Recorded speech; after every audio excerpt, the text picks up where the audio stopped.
Just what irons should you use moving forward into 2023? Should you use a blade iron, should you use a cavity back iron, or should you use a hollow bodied power iron? Hi everyone, my name's James and welcome back to Get Good at Golf. On this channel we aim to help you get good at golf one day at a time. Guys, we know that on this channel we try and give you lessons, tips, anything to help you do exactly what we said, get good at golf, but part of that is using the correct artillery. So guys, through this season we are going to just talk about what clubs you should use, what clubs you shouldn't use, and what clubs may suit you, me, Chris, or any other golfer. Today we have the brand new TaylorMade P series of irons. So we've done reviews of these over on my main channel and on Chris's channel, but we wanted to bring this to you guys just to see what you should be using. I'm going to kick things off with the long irons. So I've got the P77, the P7MB and the P7MC. Who should use the P770? Chris, what are your thoughts on this? Because you used these last year. Yeah, again, I think these are aimed at all kind of levels, so we certainly see that obviously lower handicappers are using these, so single figure golfers, nearly scratch players can use these. You've got to know your distances, you've got to know obviously what lofts are on those clubs. They're a little bit stronger than your MCs and your blades, but then also you start to see golfers, mid-handicap golfers, even golfers in 20s, obviously maybe even 30 handicaps, they can use these. Again, stronger, a little bit more forgiving, and again a little bit more offset, which is what most mid-handicap golfers want to see. A little bit more pleasing down at the ball. You'll see when when I show you, or James shows you. You're going to show us the mid-irons, I believe. Yeah, I'm going to show you the mid-irons, but when you look down at these from the top, you'll certainly see the top edges do certainly look a little bit different. So, and the blade length also looks a little bit different. So hitting something that you look down at and you feel confident with is massive when choosing your irons. So James, which one are you going to lead us off with? I'll lead us off with the 770, Chris. This is the one that's more pleasing to the eye. A very narrow fairway up there on this par 5. Can I just muscle an iron up there? Lovely. You see, for me, that's everything this iron's about. Lovely high ball flight, not a lot of movement on it. Probably wasn't the best strike in the world, but it's going to be in play. I would say 90% of golfers should probably use an iron like this as opposed to even something like this. This is this P7MC, so the kind of mid cavity or a mild cavity. Straight away looking down it looks a lot more difficult to hit, less offset, thinner top line, shorter blade length. Although I must admit that felt absolutely glorious. That felt so nice through impact. That's one of the ones that might lead you astray because you think, you know what, I've hit that really good. Should I go for this? Should I go for the P7MB? I'm not going to beat around the bush unless you are Rory McIlroy, Tiger Woods, Xander Schauffele. I'll probably give these a miss. They've made the top line thinner, the blade length narrower or shorter. And even if you hit a shot like that, that's as good as I'm going to hit it. I'm really interested to go up there and see the difference in distance on these clubs. Chris, I hit that really good. Can I put these in the bag? No. Now, interestingly as well, I've got all the 4 irons here, but how many golfers realistically should be using a 4 iron anyway, even if you do have a set of P790s, P770s, or something with a little bit less loft, a little bit less forgiveness? Most people would probably be thinking hybrid here, but I don't know. Should you be using hybrid? I think so. Probably so, yeah. Now, I don't want to say that I'm the best natural ball striker in the world ever, but look how close together they are. That's the 770, that's the P7MC. P7MB, a little bit more of a knuckleball, but it's in the left-hand rough. Yeah, but you'll see from the traces there, the 3 different heights and 3 different flights you're expected to see if you're returning the same loft as James does.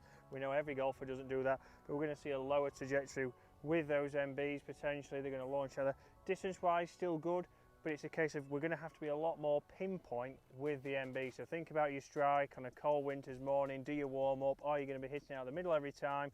Potentially not. James has had 8 holes to warm up. Has it lulled me into a false sense of security? It has, but we're going to talk about mid-irons now, guys. So obviously your mid-irons, this is all the 7 irons here. We're trying to think about which of this one is going to be the best for you. This is your scoring irons. This is what you're going to potentially hit into a green. We're also going to lay up here on the par 5. But we need to think, right, if I'm going to be hitting these into the green, we probably want the most forgiving depending on where your strike is. We also want the one that's going to give us the desired flight that we want to see. So we've got to think about that. We've got to think about what trajectory do we like to see, where do we strike the face, and what's going to be the best going to give us the best outcome, because it's all about that, guys. When we're thinking scoring irons, we want to be the most consistent, and I found with the P770s I could still flight the ball down. So even if we change our setup slightly, we can get a desired flight that we want, but we're also going to get the forgiveness, and that's the main thing here. So we're going to go just up here now with this 7. I'm going to knock it a little bit back in my stance and show you how we can still flight this a little bit lower if we want. That's such a good ball flight.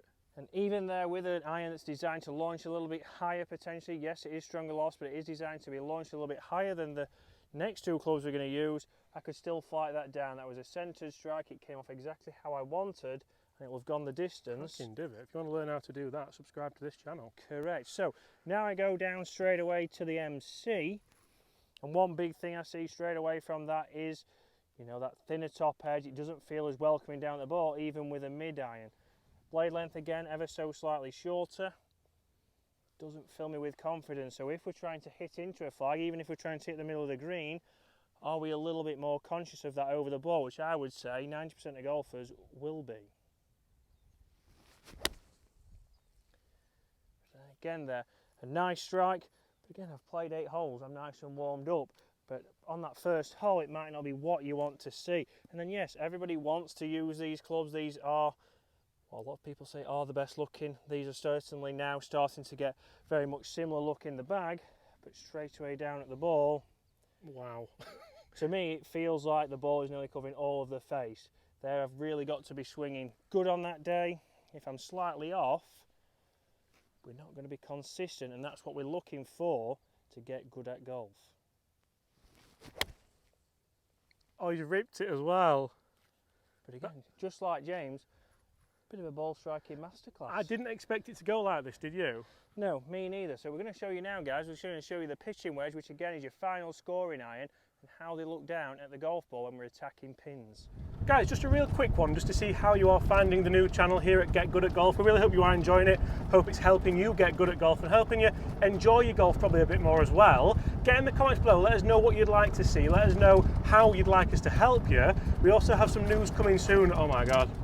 We have, sorry, I've seen where those balls are finished, and that's even more impressive than mine. We have some news coming soon about some memberships. So if you're interested in memberships, if you'd like extra content, if you'd like personalised content, and if you'd like some kind of lessons as well, get in the comments below, let us know what you'd like from that. It's not going to be expensive, it's going to be something which most people can afford. If you do want it, it's just going to be there for you.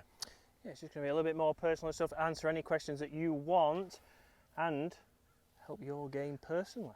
Chris, that is unbelievable. It is, and it has left us. It's left us the perfect shot into the 9th hole here at the Farms, Santa Fe, California. Yeah, but it's also showing, guys, a way to play a par 5. You can play it with an iron off there. You know, a lot of people get on there pretty narrow, get a driver out, feel the pressure, don't use that club off the tee, or they use the driver off the tee, drop down to a 4 iron, or to potentially a hybrid, which we will be covering on the channel soon, and then put yourself into positions. Here we've got ourselves into a great position here. We're being consistent with the distance, which is the main thing. You can choose all those 3 irons and still have the consistency, and then hopefully James is going to hit us one close. So I think here, Chris, let's just, I'm going to give you this. Oh, thank you. And I want to see which one we're going to have closest to the pin now, just to finish. Okay. You can choose which iron you want, but I think there's nothing more frustrating than missing a green with this club. Nothing more. No. So people who say, oh, I want to go split set, I like to have a blade pitching wedge because it feels nicer or whatever. What do you think? Again, I think if you know your numbers, if you're consistent enough to go, right, I can get a blade pitching wedge in there, I know it's going to go 100, 110 yards every single time, and you're confident with that, yes, by all means. But if your strike varies over the face with a misstroke pitching wedge, which James might demonstrate, it's still going to get to the green. It's still going to be able to carry that. You're not going to lose as much distance because that's what these clubs are designed to do. Whereas we know with a blade forged, it's not going to potentially reach. Just to play devil's advocate, I'm going to hit this because there's a... But there is a ridge short as well. I think there's actually a hazard short, or a... Sorry, it's not called a hazard anymore, it's called a penalty area. I got that wrong. Right, well that's a new one to me. So James is going to hit an MB, he's going to show here, hopefully James strikes this pure, it lands on the green. I'm sort of thinking hopefully James doesn't strike this pure, so you guys can see that even a PGA Pro probably shouldn't be using these, because I'd say my ball striking ability is middle ground for the level we're at. I wouldn't say it's particularly good. I wouldn't say it's a massive hindrance to me. No, and that's what I didn't want to say, that James might definitely miss-hit it, but it'd be a good example to show that if he does miss-strike it, it's not going to potentially reach. So I'm going to lead us off with the 770. So I'm going to go most forgiving. I've used these. Again, they are a little bit stronger, but you see, depending on what the flight is, we can make that distance exactly what we want it to be with practice. And if you watch the other videos here at Get Good at Golf.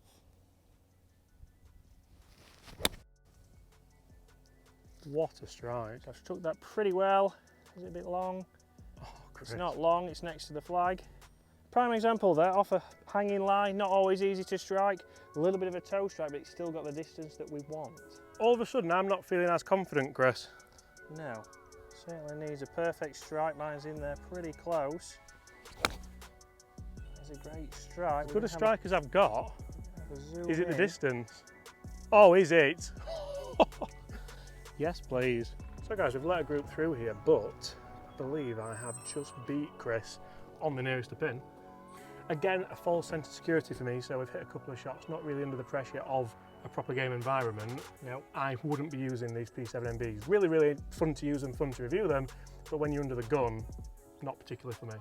No, I think if we hit 10 balls there, I think we would see that the 770s might be more consistent, they might be as close. Even if James hit 10 and then he hit 10 MBs, I think he would find the consistency wise, probably going to get it with. And I hit the MB full, whereas you kind of feathered a 770 Took a little bit out, don't have Thank to. you. Oh, you're right. Oh my God. That's close.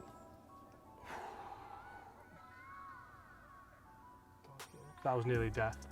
Anyway, Guys, on that note, thank you so much for watching. We really hope you're enjoying this channel. Again, we're going to give you guys tips, we're going to give you lessons. We're also going to give you info on, this isn't a product review, this is more who should use. Yeah, what kind of clubs, and we're going to go through this more on the channel, talking about, depending on your club head speed, what clubs would suit you, what kind of shafts would suit you, what's going to help you get good at golf. Oh, you nailed it. See you tomorrow.